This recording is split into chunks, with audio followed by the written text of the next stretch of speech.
Bueno, la semana pasada terminamos con la segunda carta a los tesalonicenses, que ya vimos que era la primera carta que Pablo había dirigido a los tesalonicenses. Pablo estaba en Corinto, la carta seguramente la llevó Timoteo, y esto lo iremos viendo a medida que estudiemos las cartas de Pablo, era una especie de correo de Pablo y era la persona que solía llevar las cartas de Pablo para asegurarse de que eran cartas de Pablo y para que nadie fuera presentando por ahí cartas como si fueran suyas, como vimos en la segunda carta a los tesalonicenses. Y en algún momento vamos a ver, estudiando las cartas de Pablo, algún comentario sobre Timoteo que uno no sabe si es muy triste o si es muy cómico. Por ejemplo, en una de las ocasiones en que Pablo envía a Timoteo con una carta a los corintios, dice: procurad que Timoteo esté en paz en medio de vosotros. Es decir, que Timoteo iba con la carta y muchas veces había quien quería matar al mensajero porque no les gustaba la carta. Esto pasa muchas veces. A veces le das una mala noticia a alguien y parece que la culpa la tienes tú.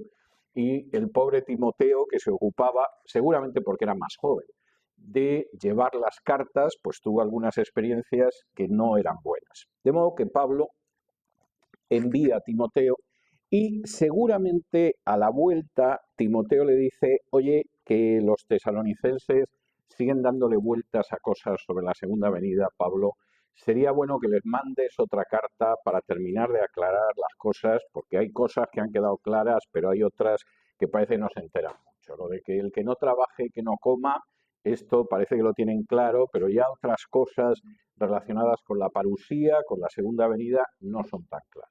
Y Pablo escribe esta carta, que aparece como primera porque es más larga y las cartas de Pablo están colocadas por longitud, por extensión, no en el orden en el que se escribieron, y que en realidad es la segunda. La manera en que Pablo encabeza la carta es igual que en el caso de la segunda carta a los tesalonicenses. Pablo, Silvano y Timoteo. Es decir, no soy solo yo Pablo, mis colaboradores tienen un peso tremendo. Timoteo, que lleva la carta, a pesar de que es un chico jovencito, y debía ser bastante joven, pues es una persona que tiene que ver con el contenido de la carta. Y lo mismo pasa con Silvano. Aparece, Silvano es el nombre latino, en otras cartas aparece como Silas, que es el nombre griego, pero es un personaje que no nos dejó nada escrito, del que Pablo no cuenta mucho, pero cuando uno va sacando pequeños pedazos de información en hechos y en las cartas, te das cuenta de que es un personaje muy importante en la obra de Pablo. Y lo vamos a ir viendo en las cartas. Es un colaborador extraordinario del que lamentablemente no tenemos más datos que esos pequeños fragmentos que nos llegan de las cartas y alguna mención en hechos, pero era un personaje muy importante en el equipo de Pablo y Pablo lo coloca delante de Timoteo. La carta es una carta que os dirigen Pablo, Silvano y Timoteo. Hoy diría alguno Pablo y su equipo, pero Pablo no se coloca de esa manera por encima. Es Pablo, Silvano y Timoteo. ¿Y a quién se dirige la carta? La carta se dirige a la iglesia de los tesalonicenses. En la Biblia lo vamos a ver una y otra vez cuando estudiemos las distintas cartas. La palabra iglesia tiene dos sentidos nada más. Y por cierto, no coincide con el sentido que le da la Iglesia Católica o las sectas. Y tiene dos sentidos muy concretos que, por cierto, tengo que decir que vienen directamente de lo que es el funcionamiento de Israel. La palabra iglesia es una palabra griega, eclesía, que significa los que han sido llamados. Esa misma palabra se utiliza para definir a Israel en el Antiguo Testamento. Generalmente no la traducimos como iglesia en nuestras versiones, pero la palabra kahal, que hace referencia a los que han sido llamados como Israel, es la misma.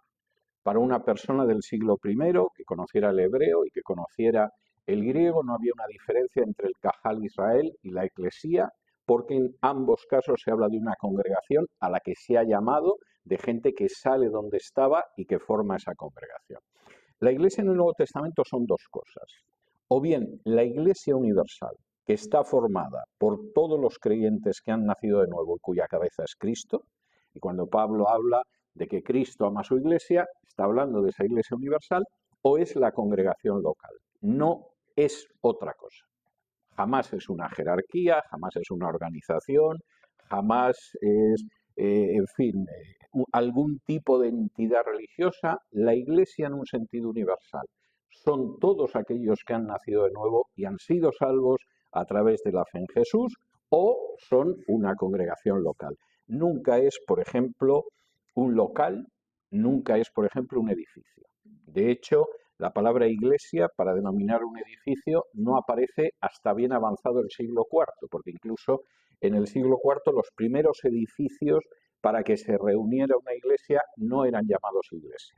Acaba finalmente confundiéndose el edificio con los que se reúnen dentro, pero eso lleva años. Y de hecho, por ejemplo, las primeras iglesias que se construyen en el siglo IV son denominadas basílicas porque tenían la misma forma de unos edificios de corte civil que estaban dedicados al rey, el basileus. Y por eso el nombre de basílica, que todavía se conserva ahora para algunas iglesias especialmente notables, ¿no? Pero la iglesia es una entidad espiritual, no es una entidad jerárquica, no es una organización humana ni cosa parecida. Pablo, por supuesto, saluda a esa iglesia en Dios Padre y en el Señor Jesucristo, les desea gracia y paz, como es habitual, y inmediatamente en el versículo 2 empieza a hablar de cómo continuamente Pablo, Silas y Timoteo, el equipo misionero paulino, podríamos decir, está dando gracias a Dios por ellos, por la gente de Tesalónica, y además lo recuerda continuamente delante de Dios y también los recuerdan ellos. ¿Por qué? Fíjense por qué esto es importante. Nosotros damos gracias a Dios por la iglesia de Tesalónica fundamentalmente por tres razones, y es para detenerse en ellas. Esas tres razones son, versículo 3, acordándonos sin cesar delante de Dios y Padre nuestro de la obra de vuestra fe, del trabajo de vuestro amor y de vuestra constancia en la esperanza. Lo que realmente nos importa en vosotros es la fe, el amor y la esperanza. Y los tres son activos. Es decir, uno no puede tener fe sin al mismo tiempo que esa fe produzca obras. Uno no puede tener amor sin que al mismo tiempo ese amor no trabaje. Y uno no puede tener esperanza si esa esperanza no es constante. Si tu esperanza resulta que dura 5 minutos y al cabo de 5 minutos se te ha ido la esperanza, eso no es esperanza. Vamos, eso es que tuviste ahí un mal momento, un aire te dio, pero no es la esperanza. Si efectivamente tienes fe, pero tu fe no se traduce en obras, pues, bueno, esa es la fe de los demonios, que también creen y sin embargo tiemblan, como dice Santiago. Y si al mismo tiempo tu amor no es un amor que trabaja, pues seguramente no pasa de ser meras palabras. De manera que nosotros damos gracias y os recordamos continuamente porque entre vosotros hay fe, hay amor y esperanza, pero de la manera que tiene que darse. La esperanza es constante, el amor opera y, por supuesto, la fe produce obras. Vamos a ver, pero esto va a ser un poquito más adelante, que Pablo va a aprovechar esta situación para dar las 10 notas del ministro del Evangelio o del siervo de Dios. Pero Pablo empieza desarrollándolo muy bien. Nosotros damos gracias por lo que ha pasado con vosotros. Versículo 5, y esto es importante. Versículo 4. Porque conocemos, hermanos amados de Dios, vuestra elección, pues nuestro Evangelio llegó a vosotros, no llegó a vosotros en palabras solamente, sino también en poder, en el Espíritu Santo y en plena certidumbre, como bien sabéis cuáles fuimos entre vosotros por amor de vosotros. Bueno, nosotros estamos muy contentos. Y vosotros sabéis que cuando nosotros llegamos predicando el Evangelio, esto no fue simple palabrería. Aquí no es que llegáramos, Pablo empezó a predicar, tiene muy buena lengua, la gente se admiró, etcétera, etcétera. No. Aquí lo que vimos fue el poder, el Espíritu Santo y la plena certidumbre. Es muy importante, la palabra que aquí se traduce poder es dynamis, que es de donde viene la palabra dinamita en español. Las palabras iban unidas a un poder espiritual, a la acción del Espíritu Santo y a la plena certidumbre. No es la persona, que te lanza Dios sabe qué, a veces hasta un mensaje ridículo. No, aquí había un poder espiritual y había una acción del Espíritu Santo y había plena certidumbre, como bien sabéis, cuáles fuimos entre vosotros por amor de vosotros. Y aquí Pablo va a introducir el elemento importante hasta el final de la sección que vamos a ver hoy. Y dice así, versículo 6, y vosotros vinisteis a ser imitadores de nosotros y del Señor, recibiendo la palabra en medio de gran tribulación con gozo del Espíritu Santo. ¿Cuál es la clave de que esa gente hayan dejado de ser paganos y en estos momentos destaquen por un amor, una fe y una esperanza que funcionan como tienen que funcionar? Que captasteis el ejemplo y lo imitasteis. Y esto es tremendamente importante y es algo que tenemos que tener en cuenta. Tú no le puedes decir a un niño que es malo fumar cuando te ve fumarte una cajetilla de cigarrillos al día. A mí me hacía mucha gracia cuando mi padre decía que fumar era muy malo y era una tontería y fumaba como un descosido. Y yo pensaba, bueno, pero si esto es tan malo, papá, ¿por qué perpetras la maldad de manera continua? Además, mi padre era muy fumador. Durante una buena parte de su vida era una persona que fumaba muchísimo, encendía prácticamente un cigarrillo con otro. Bueno, ¿cómo me voy a creer lo que me estás contando haciendo esto? Claro, cuando tienes 6, 7, 8 años, no es que pienses racionalmente que es un absurdo, pero te das cuenta dentro de la inteligencia natural que tienen los niños de que algo no encaja. Es decir, esto no puede ser realmente como tú me dices, porque si esto es una tontería, ¿qué pasa, papá? ¿Tú eres tonto? Y efectivamente el ejemplo es muy importante. En última instancia, los hijos, los hermanos de la Iglesia, la gente que nos rodea, realmente reacciona sobre la base de aquello que ve en nosotros. Y nosotros somos creíbles en la medida en que nuestras palabras están acompasadas con nuestros propios hechos. Y Pablo quiere insistir en esto. Y van a ver ustedes por qué, porque lo que viene a continuación es muy sustancioso. Es carne, pero carne de primer nivel. Vosotros en estos momentos dais prueba de lo que es el desarrollo cristiano que tiene que ser. Y la razón es que en última instancia vinisteis a ser imitadores de nosotros y del Señor, recibiendo la palabra en medio de gran tribulación y con gozo del Espíritu Santo.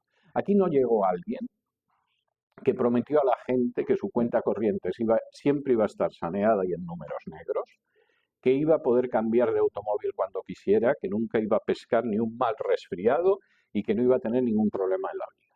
Y entonces la gente decidió que aquello era un seguro más barato que el que te puede vender cualquier compañía y decidieron seguir a Pablo. Vosotros os encontrasteis con una situación de gran tribulación, no de un problema pasajero, de gran tribulación. A mí intentaron matarme y vosotros lo sabéis. Me tuvisteis que sacar de Tesalónica porque si no me sacáis me linchan los judíos. Y después os quedasteis vosotros aguantando el chaparrón de que no me pudieron poner la mano encima. Y sin embargo habéis salido muy bien. ¿Por qué? Porque captasteis lo que teníais que hacer, habéis sido imitadores de lo que visteis y además recibisteis con gran gozo la palabra a pesar de la gran tribulación y lo hicisteis con gozo del Espíritu Santo.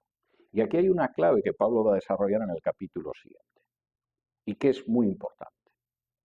No pretendas en un momento determinado actuar como un ministro del Evangelio y que la gente crezca de acuerdo con los valores del Evangelio si tu vida muestra que no está movida por los valores del Evangelio, sino por valores que son absolutamente mundanos.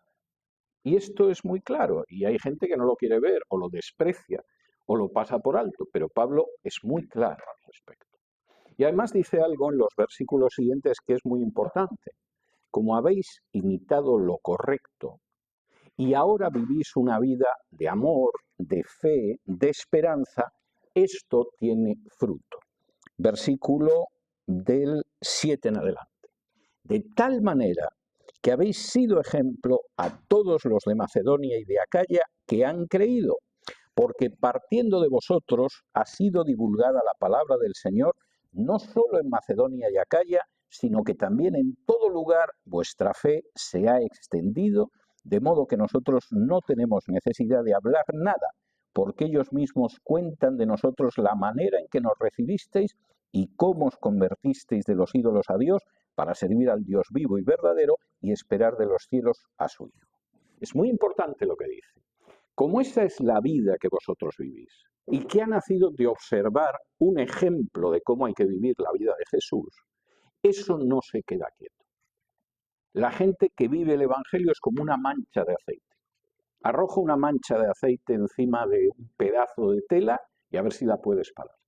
La mancha de aceite se va extendiendo. La gente que vive el Evangelio tiene un efecto que es como el de una mancha de aceite.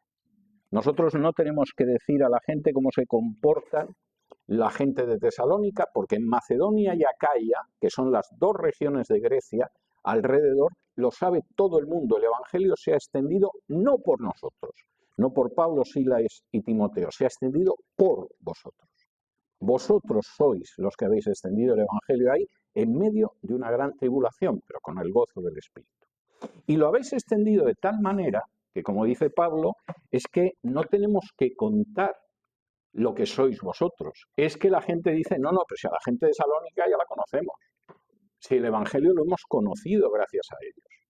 Si conocemos al Señor Jesús gracias a ellos. Ellos, como dice el versículo 9, cuentan de nosotros la manera en que nos recibisteis y cómo os convertisteis de los ídolos a Dios. Y hay algo tremendamente importante en el final de esta sección del capítulo 1. Versículo 9 dice que os convertisteis de los ídolos a Dios para servir al Dios vivo y verdadero. Habéis dejado la idolatría. La palabra eidolon, que es la que aquí se traduce como ídolo, es imagen, realmente griego. Un griego nunca hubiera hecho una diferencia entre un ídolo y una imagen, lo cual, dicho sea de paso, es muy correcto. Vosotros crecisteis en la adoración, en el culto a las imágenes, como ha crecido la gente que, por ejemplo, haya vivido en países como India o como toda Hispanoamérica. Teníais esa costumbre. Abandonasteis totalmente la idolatría, el culto a las imágenes, para servir a un Dios que es vivo y verdadero. Porque, como dice el salmista, esas imágenes tienen pies pero no caminan, tienen oídos pero no oyen, tienen boca pero no hablan, tienen ojos pero no ven. Y vosotros abandonasteis eso para seguir al Dios vivo y verdadero y esperar de los cielos a su Hijo, al cual resucitó de los muertos, a Jesús, quien nos libra de la ira venidera. Hay dos posibles interpretaciones de la referencia a la ira venidera.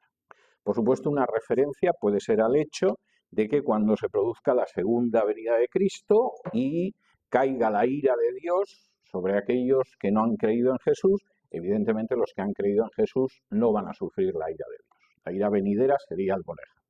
Pero hay otra posibilidad, y es que Pablo esté hablando de la ira venidera sobre los judíos que se produciría muy pocos años después, con la destrucción del templo de Jerusalén y la ciudad de Jerusalén. Dios va a descargar en un momento determinado la ira sobre aquellos que os han atribulado y a vosotros esa ira no os va a alcanzar. Va a alcanzar a aquellos que os han atribulado y, como leímos en la carta anterior, es justo que Dios pague con tribulación a los que os han causado a vosotros tribulación. En cualquiera de los casos, lo que es evidente es que Dios actúa con justicia, Dios actúa en la historia y nadie lo puede burlar ni escapar de su justo juicio, y que su pueblo no va a sufrir ese juicio porque la sangre de Cristo les ha lavado de todo pecado.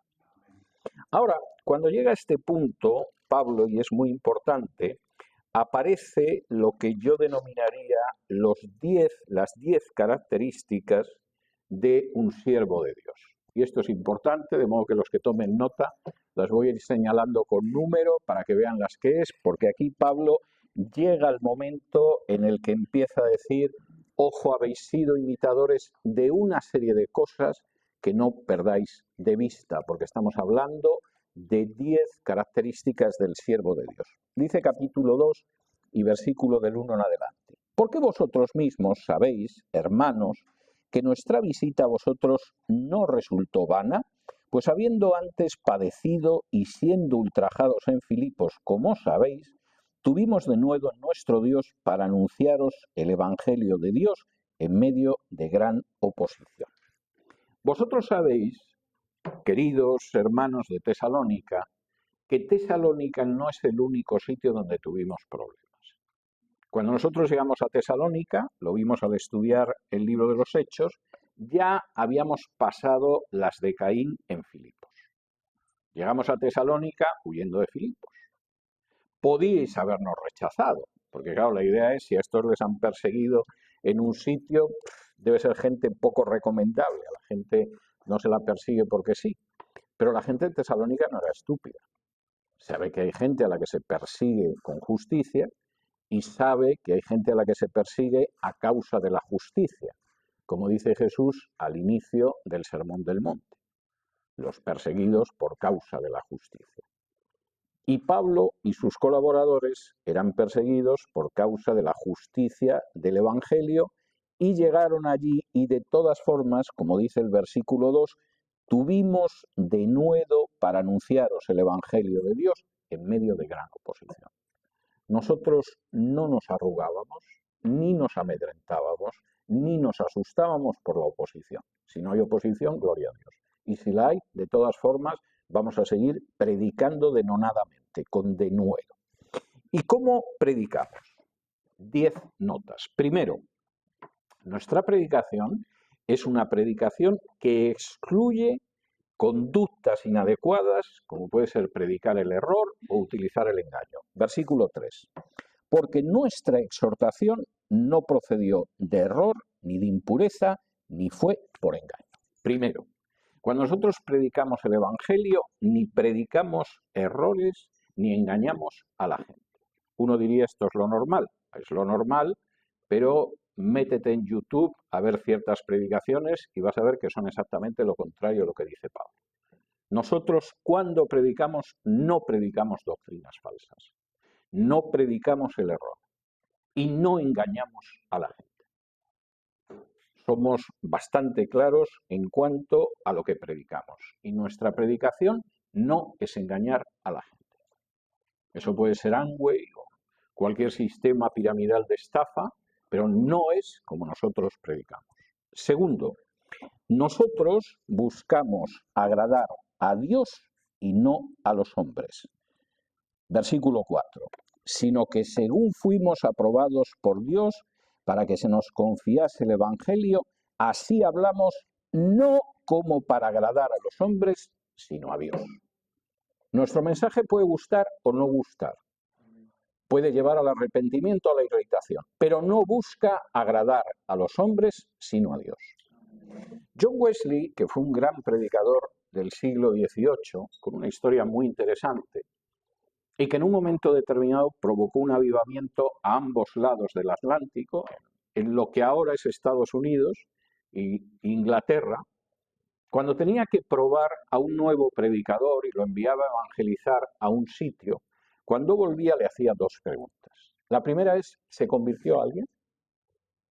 Si decía sí, hubo tantas conversiones, aparentemente el predicador valía y se quedaba.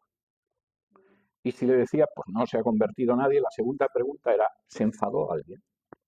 Y si le decía que sí, el predicador también valía.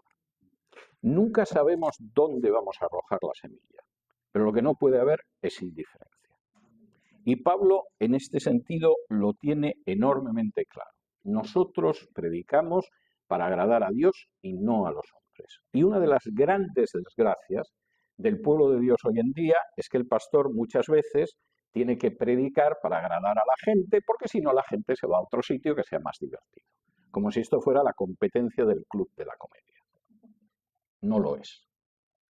Y el problema es que, como en muchos casos, también hay gente que aparentemente se ha convertido, pero no se ha convertido nunca, y lógicamente no puede ver las cosas como alguien que realmente se ha convertido, esa gente entra a formar parte de una congregación Y quien dirige la congregación muchas veces no tiene la integridad de Pablo de predicar para agradar a Dios y no a los hombres.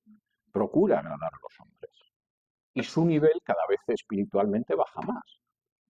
Porque lógicamente si quieres agradar a los hombres y una parte de la congregación ni siquiera son convertidos y otra parte son muy carnales y muy inmaduros, acabas predicando desde el púlpito algo que les divierta. Pero eso es propio de un payaso, no de un predicador. Si quieres divertir a la gente, dedícate al humor. Hay mucha gente que agarra un micrófono, empieza a decir pavadas, la gente se ríe y a veces hasta ganan bastante dinero. Nosotros predicamos para agradar a Dios y no a los hombres. No vamos a ocultar que la gente está perdida. No vamos a ocultar que si estás perdido ahora vas a estar perdido siempre si no te vuelves a Jesús. Y no vamos a ocultar que el único remedio de perdición es Jesús, que es el camino, la verdad y la vida. Porque no hay otro. Y si les ocultamos eso simplemente para que se sientan bien y para agradarles, les estamos haciendo un daño indecible. Tercero, y es bastante interesante por si no quedara claro, no adulamos a la gente. Versículo, y esto es una prolongación de lo anterior. Versículo 5.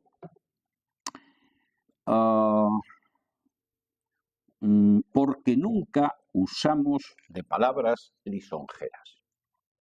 No adulamos a la gente. Eso no quiere decir que trates a la gente con desprecio, que la trates con grosería, que la trates de mala manera. Pero no adulamos a la gente. No se nos ocurre recurrir a la adulación para que la gente se sienta bien. Porque en realidad la gente tiene que saber, y tengo que predicar sobre esto en la siguiente hora, sobre Marcos, tiene que saber que está enferma espiritualmente. Y si no sabe que está enferma espiritualmente, no va a buscar un médico que la cure y el único médico es Jesús. Es como si de pronto alguien fuera al médico porque se siente mal, tiene dolores, sufre malestar y el médico le dijera, está usted hecho una rosa. Don Pedro, no sabe usted la salud que tiene, da gusto, ya me gustaría a mí estar con usted. Y el tipo tiene un cáncer de hígado del tamaño de un balón de fútbol. Pero se va muy contento y lo van a enterrar encantados. No utilizamos palabras lisonjeras. No os hemos ganado utilizando palabras lisonjeras ni adulándoos. Os hemos hablado el Evangelio de manera totalmente sincera. Cuarto, no nos ha movido el afán de lucro. Versículo 5, segunda parte, porque nunca usamos de palabras lisonjeras, como sabéis, ni encubrimos avaricia, Dios es testigo. La predicación del Evangelio no es un negocio.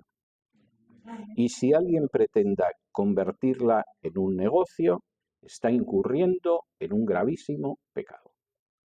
Y un pecado que acaba provocando más tarde o más temprano la ira de Dios. Y esto es muy claro. Nosotros no predicamos el Evangelio para ganar dinero.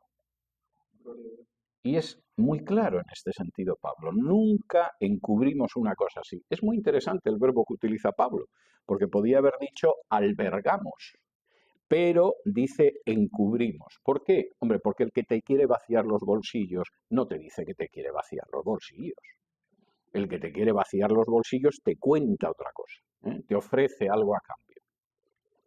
Entonces te ofrece algo a cambio y así te los vacía. Es algo que siempre se hace de manera encubierta, aunque a veces es tan descarado que por mucho que lo quieran encubrir, está más claro que el agua. Pero un siervo de Dios no hace eso, no encubre un afán de lucro y no actúa por lucro. Quinto, no pretendimos tener gloria. Versículo 6. Ni buscamos gloria de los hombres, ni de vosotros, ni de otros, aunque podíamos seros carga como apóstoles de Cristo. Que quede claro, yo soy apóstol, diría Pablo. Pero nosotros no hemos buscado la gloria ni de vosotros ni de otros hombres. Nuestra predicación es una predicación en la que el centro es el Señor. Y todo va apuntado hacia el Señor. Y puede tener un desarrollo oratorio, un desarrollo en la predicación, donde hablas de una serie de cosas, pero estás empujando todo hacia la consumación que es Cristo. Y Pablo dice, nosotros hemos funcionado así, no buscamos la gloria. Pablo no abrió un local donde ponía apóstol Pablo de Tarso, o continuamente exigía que se dirigieran a él como señor apóstol, o por lo menos apóstol Pablo o algo así. Es estúpido, es ridículo. La única gloria que merece aplicarse a alguien es la gloria que damos a Dios. Y no estamos para recibir la gloria de los hombres. Y esto es algo que lamentablemente se olvida. Si además uno tiene la desgracia de que el ministro del Evangelio que busca su gloria es un personaje que es semianalfabeto, como pasa con un porcentaje muy elevado de apóstoles y potestades, pues lo que sucede es que es ridículo. Porque dices, pero ¿cómo pretende usted buscar la gloria? Por amor de Dios, si no le darían trabajo, ni siquiera de cartero, si tuviera que buscar trabajo en el mundo secular. Esto es ridículo y es una vergüenza. Y como dice Pablo, nosotros jamás buscamos la gloria de los hombres ni de vosotros. Nuestro objetivo es que conozcáis a Jesús, no glorificarnos nosotros. Sexto, y esto es bastante interesante, versículo 7, nos comportamos maternalmente, se podría decir. Dice así en el versículo 7. Antes fuimos tiernos entre vosotros como la nodriza que cuida con ternura a sus propios hijos. Nosotros no nos autoglorificamos, nos comportamos como quien cuida a sus hijos. La palabra que aquí se traduce cuida con ternura no es una mala traducción, pero no da el sentido que tiene el griego de una manera plena. La palabra es una palabra que implica dar calorcito con ternura a alguien que se acerca. Es la imagen de ese niño que viene de la calle tiritando de frío, porque de pronto se ha producido un frío enorme y lo ve su mamá en la puerta de casa y lo abriga, y entonces le da ese calorcito, que aparte del calorcito es muy cariñoso, muy tierno. No es solamente que te pongan un abrigo. Pues llegar a casa tenido de frío, te pones un abrigo, te pones un jersey, enciendes la calefacción y se te pasa. No, esto es mucho más. Es el niño que llega a la puerta de casa que casi no puede respirar del frío y la mamá lo abriga de una manera tierna y deja que vaya cogiendo el calorcito y le vuelva a circular la sangre por las venas. Y Pablo dice, nosotros nos hemos comportado así con vosotros.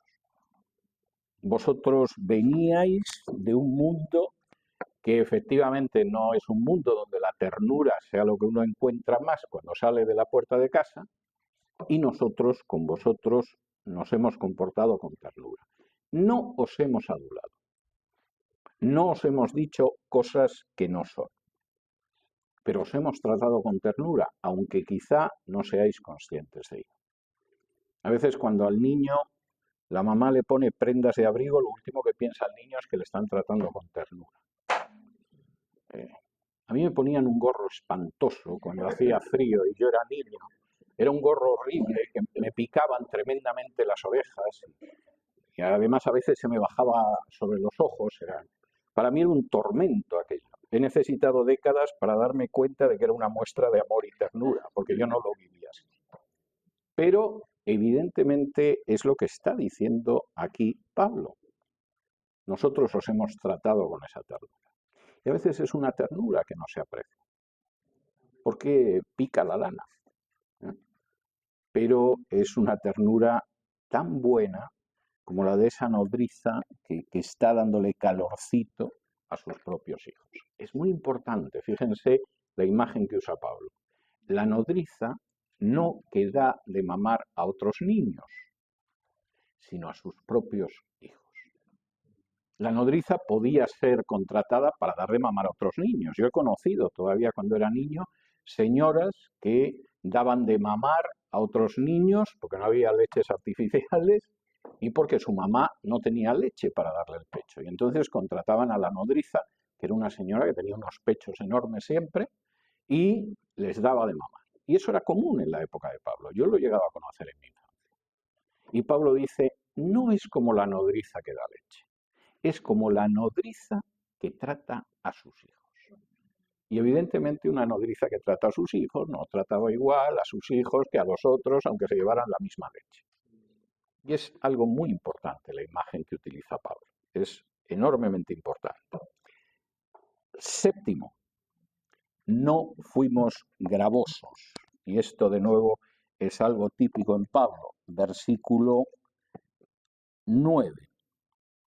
Bueno, habla de la nodriza, versículo 8, tan grande es nuestro afecto por vosotros que hubiéramos querido entregaros no solo el Evangelio de Dios, sino también nuestras propias vidas, porque habéis llegado a sernos muy queridos. Sigue con esa imagen maternal y ahora llega al séptimo punto. No fue gravoso. Versículo 9. Porque os acordáis, hermanos, de nuestro trabajo y fatiga, cómo trabajando de noche y de día, para no ser gravosos a ninguno de vosotros, os predicamos el Evangelio de Dios.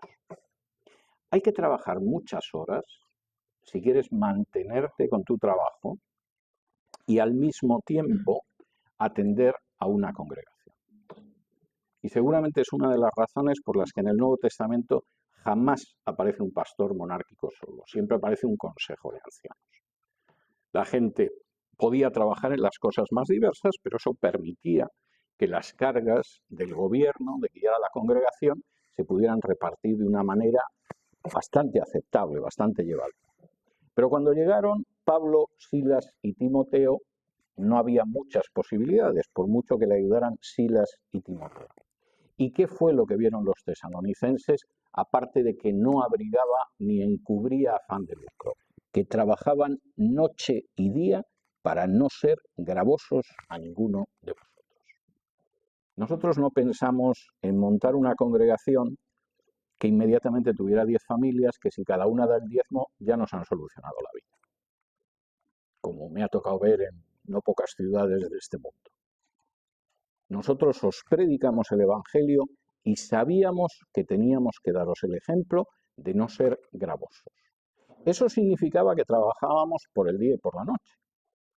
Y todo parece indicar, por pasajes de los hechos, de las cartas, que Pablo empezaba a trabajar muy prontito por la mañana para quedar libre a una hora hacia el mediodía y continuar el resto del tiempo predicando el Evangelio. Lo vimos en Hechos cuando hablamos de cómo Pablo llegó a Éfeso y cómo alquiló a Tirano su escuela para reunir allí a la gente y cómo lo hacía en la hora en que todos dormían la siesta y hacía más calor, pues ahí estaba Pablo sudando, enseñando a los efesios. Pero hasta entonces se había levantado, como dicen en España, con las gallinas a la hora del amanecer y había estado trabajando todo ese tiempo para mantenerse a sí mismos y quizá alguno que en algún momento no podía trabajar, como Timoteo, que andaba por ahí llevando cartas. Y que lógicamente cuando iba llevando cartas no podía realizar ningún tipo de trabajo y además habría que darle dinero para que pudiera comer y coger un barco y marchar a su destino. Y Pablo dice, nosotros hemos actuado así. No solo es que no hemos encubierto afán de lucro, es que no hemos sido gravosos a nadie. El ejemplo que nosotros tenemos que aprender es no ser gravoso a nadie. Octavo, hemos sido íntegros. Versículo 10, vosotros sois testigos, y Dios también, de cuán santa, justa e irreprensiblemente nos comportamos con vosotros los creyentes. Es tremenda la triple definición de su conducta que da Pablo. Santa, justa e irreprensible. Nosotros hemos tenido una conducta hacia vosotros que en primer lugar es la propia de alguien que se ha apartado para servir a Dios. Ha sido santa. En segundo lugar, ha sido justa. Ninguno de vosotros puede decir que hemos sido injustos con vosotros. Y ha sido una conducta irreprensible. No podéis decir que hayamos hecho nada digno de reproche. Nos hemos conducido con absoluta integridad. Sí, es verdad, no nos dedicamos a adular a la gente. Alguno de vosotros quizás se sintió molesto cuando le dijimos que tenía que abandonar la idolatría y, por supuesto, más de uno se sentiría incluso irritado escuchando que había que cambiar de vida y que llevábamos una vida que era indigna, etc. Pero nosotros siempre nos hemos comportado con integridad, santa, justa e irreprensiblemente. Noveno, no hemos dejado de exhortar y consolar como un padre. Versículo 11. Así como también sabéis de qué modo, como el Padre a sus hijos, exhortábamos y consolábamos a cada uno de vosotros. Fíjense ustedes en esta imagen, porque de nuevo Pablo está poniendo el dardo justo en el centro de la diana. Cuando habla de la ternura con que os tratábamos, recuerda a una madre, recuerda a una nodriza que atiende a sus hijos de una manera muy especial. Y todos entendemos la imagen. Cuando habla de exhortar y consolar, se refiere al padre. Por decirlo de una manera muy sencilla, en la familia se supone que la ley y el orden la impone el padre. No es que los padres no puedan ser tiernos, hay padres que son muy tiernos. No es que la madre no pueda poner también ley y orden, por supuesto la tiene que poner muchas veces. Pero es muy interesante lo que dice Pablo. La ternura del niño helado al que dan calorcito es una figura materna. Nosotros la hemos ejercido con vosotros. Pero también hemos ejercido la autoridad de exhortar y consolar que tiene un padre. No me voy a desviar del tema, pero no pueden ustedes imaginarse, o quizá algunos sí se lo imagina, el coste que tiene que en una familia no haya un padre. O que el padre sea un padre ausente y sin autoridad. Multiplica las posibilidades de que ese niño se drogue, se convierta en alcohólico, vaya a prisión siendo un adolescente, cometa delitos siendo un delincuente juvenil, o si es una niña, bueno, multiplica exponencialmente las posibilidades, por ejemplo, de que se quede embarazada. Dios tiene un orden en la familia, no lo tiene porque sí, es el orden creado por Dios. Y ahí el padre es el elemento que en un momento determinado tiene que llamar al niño y exhortarle y decirle, no, no, Juanito, esto no puede ser.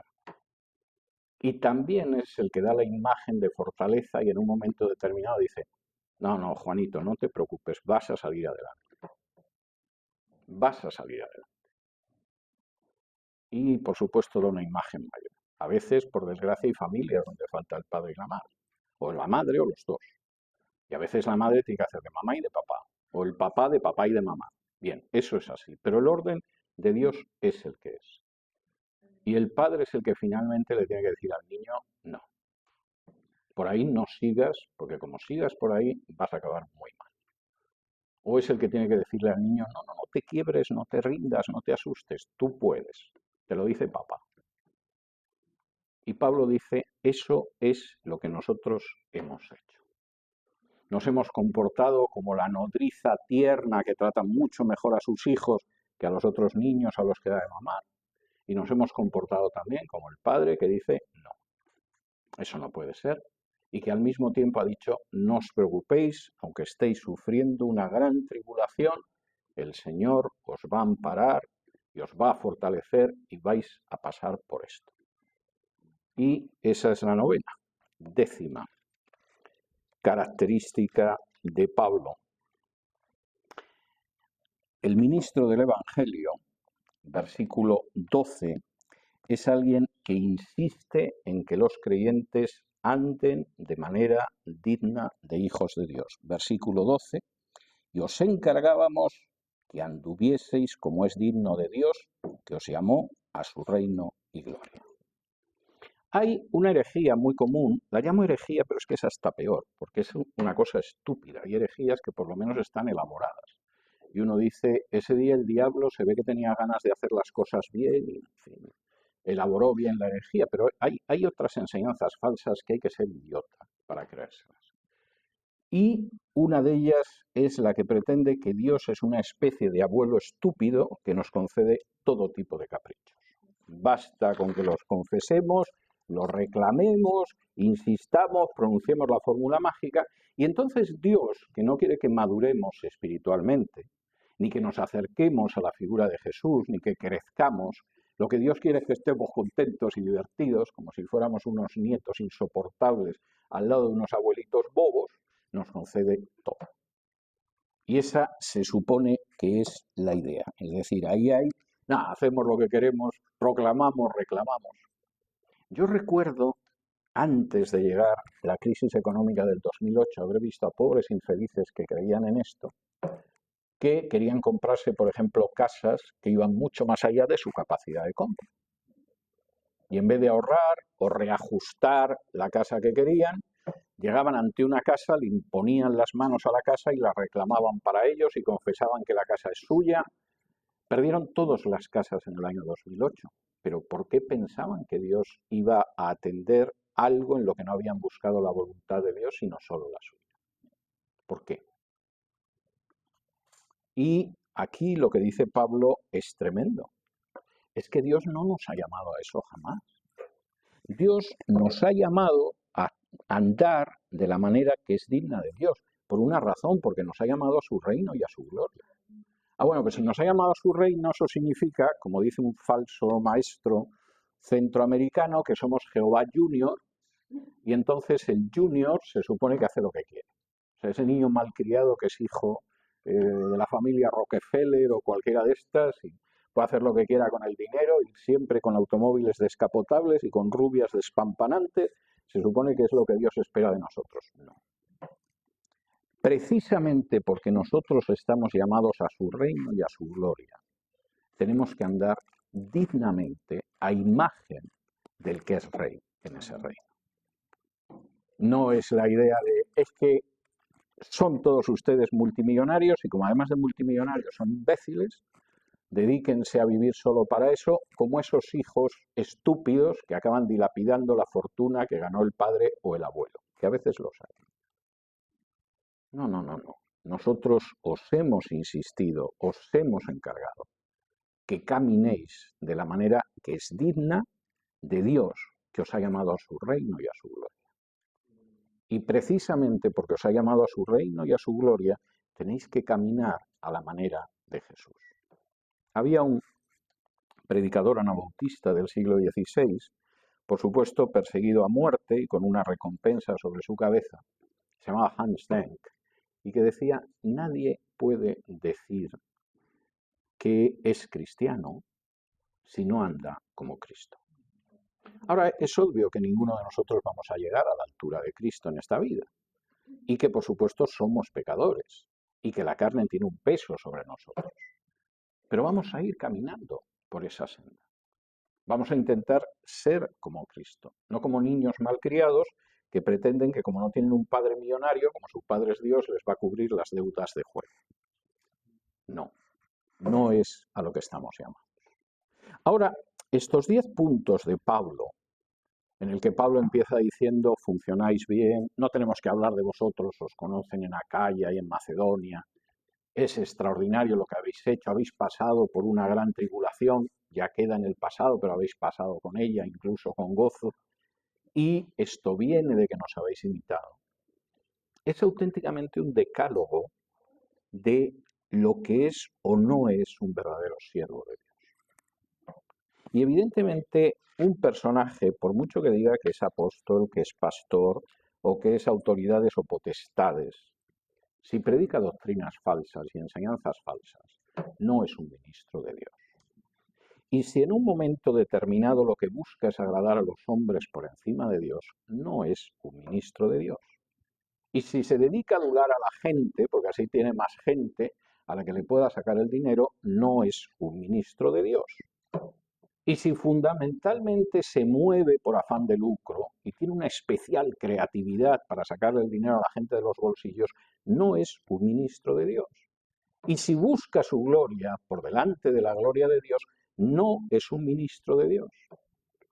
Y si no hay en él la ternura de una nodriza que alimenta a sus hijos, y si no hay en él un deseo de no ser gravosa a la congregación, todo lo demás tiene una capacidad para ser gravoso él, su mujer, los hijos y si puede ser un primo que ha venido del país de origen. No es un siervo de Dios. Y si su acción no está marcada por la integridad, no es un siervo de Dios. Y si no insiste de manera preeminente en que tenemos que caminar como Jesús caminó, como dice Juan, hay que andar como Él anduvo, no es un ministro de Dios. Y da lo mismo que tenga una iglesia del tamaño de un estadio de fútbol, que salga mucho en televisión y que ocasionalmente el presidente se haga una foto con él. Porque nada de eso es una nota de lo que es un ministro de Dios. Ahora hay gente que puede estar más cerca o más lejos, que a lo mejor hay algún punto que no ha terminado de ver claro. Pero Pablo es evidentemente transparente y cristalino a la hora de señalar lo que hay que imitar. Y de decir, cuando hay un ministro de este tipo, hay mucha gente que lo imita. Y entonces la congregación funciona como tiene que funcionar. Cuando el ministro no es así, como decía Oscar Wilde, bienaventurados nuestros discípulos porque heredarán nuestros defectos. Tendremos sucesores que sean tan codiciosos o más que él, que busquen la gloria propia tanto o más que él, que adulen a los demás tanto o más que él, que sean tan poco tiernos y tan poco exhortadores tanto o más que él. Lo cual, desde luego, no es lo ideal para que al final haya una congregación como la de Tesalónica, que no era perfecta.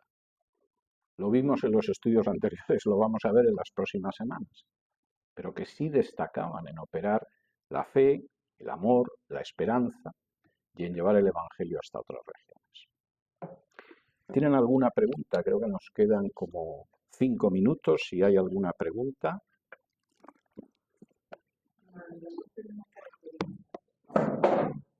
¿Las quiere que se las repita las dos primeras? Sí. Las dos primeras características son, la primera es que excluye conductas inadecuadas como la predicación del error o el uso del engaño, esa es la primera, y la segunda es que busca agradar a Dios y no a los hombres.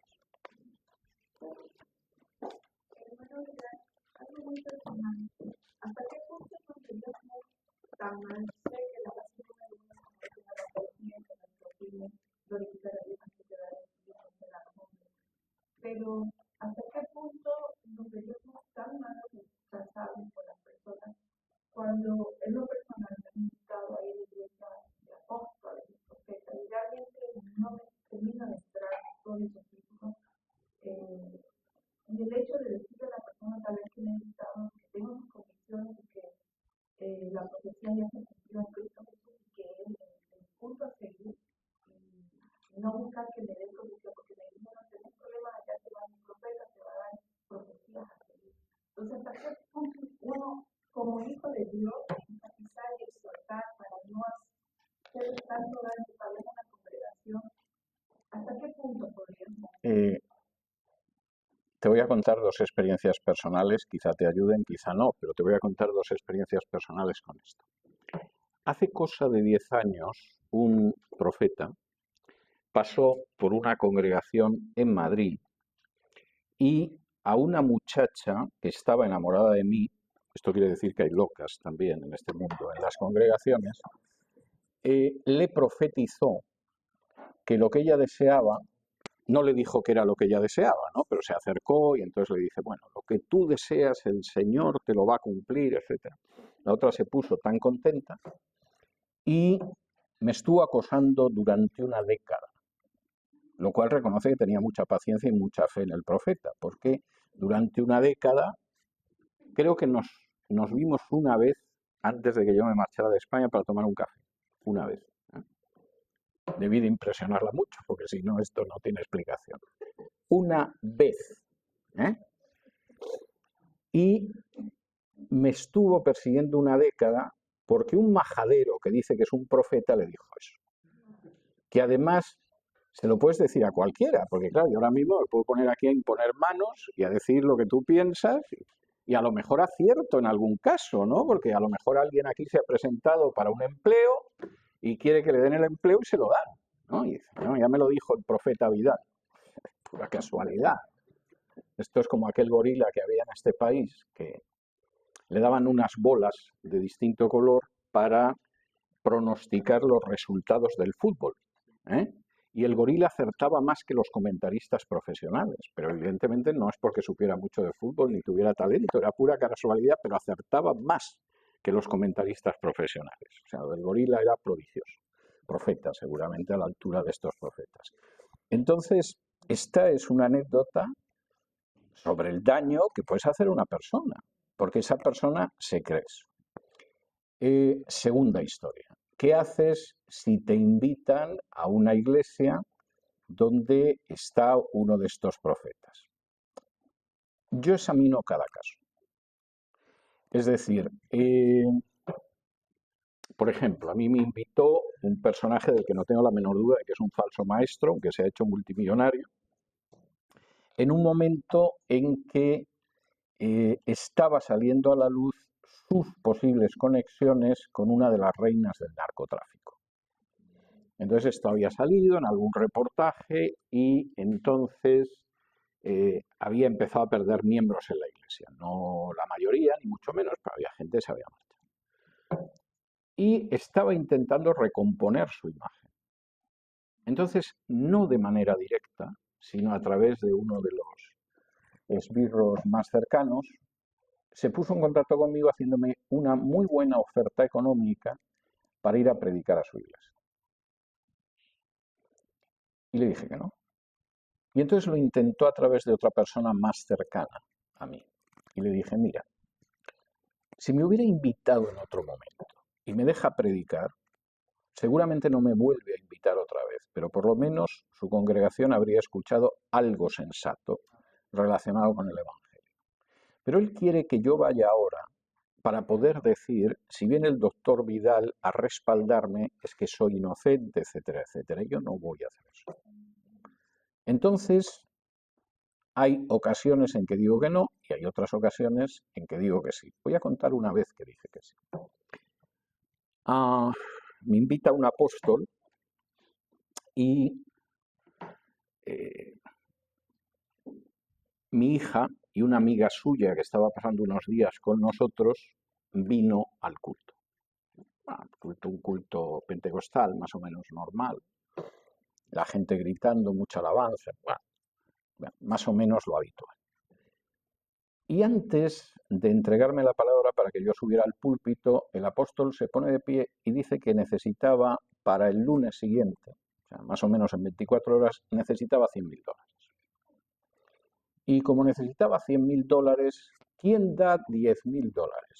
Fue descendiendo. Y claro, a medida que iba diciendo quién va a dar tanto o lo que sea, por supuesto iba añadiendo que si tú dabas $10.000, el Señor te iba a ayudar a pagar tu hipoteca de la casa. O que tu trabajo iba a mejorar, etc. O sea, estabas invirtiendo en realidad si le dabas dinero.